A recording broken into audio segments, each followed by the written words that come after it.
വരൂ നമുക്ക് നോക്കാം സേഫ് ആയിട്ടുള്ള രീതിയിൽ എങ്ങനെ കാതുകുത്താം. മിക്ക പേരൻസിനുമുള്ള ഒരു കൺസേൺ ആണിത്. എങ്ങനെ കാതുകുത്താം, എപ്പോൾ കാതുകുത്തണം, അഥവാ ഇനി കാതുകുത്തിയാൽ കുട്ടിക്ക് വേദനിക്കുമോ? ഇന്ന് നിങ്ങളുമായിട്ട് ഞാൻ ഷെയർ ചെയ്യാൻ പോകുന്നത് വളരെ ഇമ്പോർട്ടന്റ് ആയിട്ടുള്ള 7 കാര്യങ്ങളാണ്. കാതുകുത്താൻ അനുയോജ്യമായ സമയം ഏതാണ്? കുട്ടികളിൽ 6 മാസം തികയുമ്പോഴാണ് ഏറ്റവും സേഫസ്റ്റ് ആയിട്ടുള്ള ടൈം. അല്ലെങ്കിൽ 4-5 മാസങ്ങൾ മുൻപോട്ടും ചെയ്യാവുന്നതാണ്.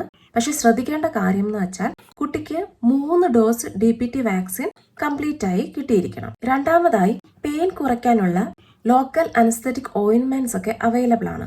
ഇത് 45 മിനിറ്റ് 1 മണിക്കൂർ മുൻപേ കുഞ്ഞിന്റെ കാതിൽ അപ്ലൈ ചെയ്തതിനു ശേഷം പിയേഴ്സിംഗ് നടത്തുക. എപ്പോഴും സ്റ്റെറൈൽ മെത്തേഡ് വേണം പിയേഴ്സിംഗിന് ഉപയോഗിക്കാൻ. ഗൺഷോട്ട് മെത്തേഡ് സ്റ്റെറൈൽ ആയിട്ടുള്ള ഒരു നല്ല മെത്തേഡാണ്. ഇനി ഏത് ടൈപ്പ് സ്റ്റഡ്സ് ഒക്കെ യൂസ് ചെയ്യാം? സിൽവർ ഉപയോഗിക്കാം, ഗോൾഡ് പ്ലേറ്റഡ് ആയിട്ടുള്ള ഓർണമെന്റ്സ് യൂസ് ചെയ്യാം, പ്ലാറ്റിനം. എന്നാൽ അവോയ്ഡ് ചെയ്യേണ്ടതാണ് നിക്കൽ പോലുള്ള മെറ്റലുകൾ. അതുപോലെ തന്നെ കുഞ്ഞു കുട്ടികളിൽ ഹാങ്ങിങ്സ് ഉള്ള ഇയറിംഗ്സും ഉപയോഗിക്കരുത്. അഞ്ചാമതായി കുട്ടികളിൽ കാതുകുത്തിയതിനു ശേഷം 5-7 ദിവസങ്ങളിൽ ആന്റി ബാക്ടീരിയൽ ഓയിൻമെന്റ്സ് യൂസ് ചെയ്യാം.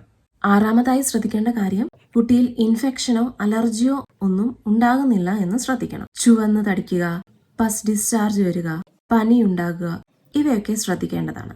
ഏഴാമതായി കുട്ടിയുടെ കാതിലെ മുറിവ് ഹീലിംഗ് പ്രോസസ്സ് നടന്ന് 6 ആഴ്ചയെങ്കിലും എടുക്കും ഒന്ന് കരിയാൻ.